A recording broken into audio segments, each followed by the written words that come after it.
Procedimiento para el criterio de estabilidad de Root.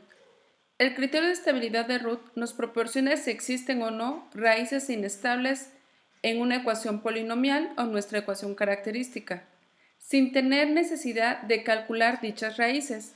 Este criterio se aplica para polinomios con una cantidad finita de términos. La información se obtiene directamente de los coeficientes de la ecuación característica. Para poder resolver lo que es el criterio de estabilidad, se siguen esos tres pasos. El paso número 1 es el siguiente. Se toma en cuenta lo que es el denominador de nuestra función de transferencia. Ese denominador es nuestra ecuación característica o nuestro polinomio. Como se muestra en la siguiente ecuación que tenemos en la pantalla, es A0, S a la n, A1, S a la n a la menos 1 y así sucesivamente hasta tener AN. Y lo vamos a igualar con 0, donde los coeficientes A0, A1, AN-1, AN son cantidades reales. El paso número 2 es verificar si nuestra ecuación característica tiene algún cero o tiene algún número negativo. Ante la presencia de al menos un coeficiente positivo, es decir, si tengo positivos y negativos en mi ecuación característica, esto nos va a indicar que existe una raíz o más raíces imaginarias o que también existen partes reales positivas, y sabemos que las partes reales positivas en el plano S nos dan inestabilidad. En tal caso, si el sistema nos dice que no hay estabilidad, podemos detener el procedimiento si buscamos una estabilidad absoluta. En caso de que nuestro polinomio tenga todos los factores o los coeficientes positivos, pasamos al paso número 3. Antes de ver el caso número 3, vamos a ver el ejemplo del que les menciono, donde tenemos una ecuación característica 2s cúbica menos 3s cuadrada más 15s menos 20 igual con 0. Aquí nosotros observamos que hay un cambio de signo de menos a más y después de más a menos. Al tener un cambio de signo nos está diciendo que el sistema es inestable. Entonces, si buscamos una estabilidad absoluta, ya no continuamos el paso 3. En dado caso que nuestra ecuación característica fueran puros signos positivos, entonces procedemos al paso 3. Si todos los coeficientes son positivos, ordene los coeficientes del polinomio en renglones y columnas de acuerdo con el siguiente patrón, que es el que tenemos en esta parte de acá. En la columna vamos a poner los términos de S, iniciando con la potencia máxima y reduciendo las potencias. Si suponemos que es una potencia a la 4, S a la 4, S a la 3, S a la 2, S a la 1 y S a la 0. Y lo que es A0, A2, A4, A6, A1, A3, A5 y A7 se van a tomar de nuestra ecuación característica. Si observamos cómo está llenado nuestro arreglo, es A0 en la parte superior, A1, A2, A3, A4, A5, A6 y A7.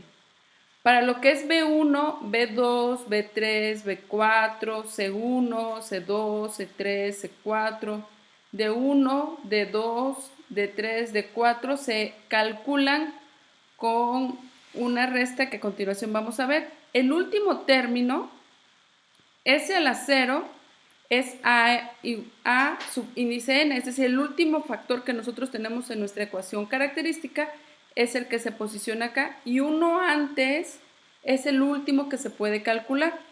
Vamos a verificar cómo es que se calcula.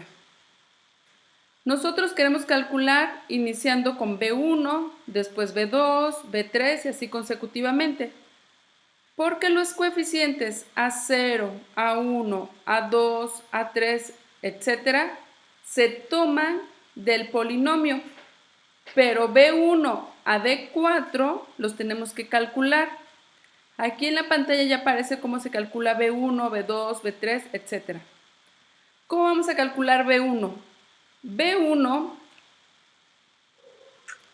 se calcula de la siguiente manera. Se multiplica A1 por A2 menos A0 por A3. A1 por A2 menos A0 por A3 entre A1. Para calcular B2 vamos a tener A1 por A4 menos A0 por A5 entre A1. Luego, para calcular B3 vamos a tener A1 con A6 menos A0 con A7 y así consecutivamente. Ahora, si yo quisiera calcular, estos son para calcular B1, B2, B3 y así consecutivamente. Todos se dividen entre A1. Si yo quiero calcular ahora C1, necesito de los valores de B1 por A3 menos A1 por B2. B1 por A3 menos A1 por B2 entre B1.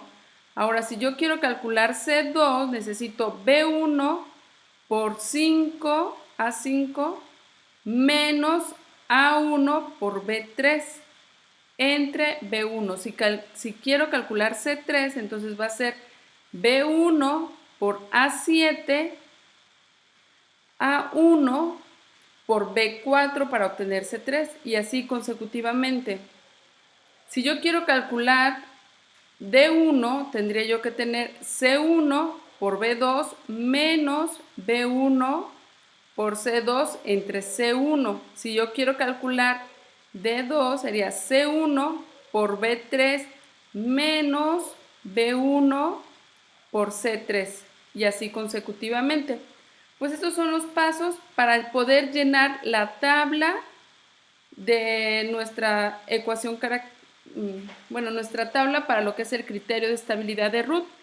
En esto vamos a ver en el siguiente video un ejemplo de cómo se aplica. Lo interesante aquí es esta primera columna. Esta primera columna es la que nos importa. ¿Por qué? Si en esta primera columna hay cambios de signo, el sistema es inestable. Si todos son positivos, nos indican que es estable y no estamos calculando lo que son las raíces, solamente estamos llenando nuestro arreglo. Para ello, pues vamos a ver el siguiente video. Por su atención, gracias.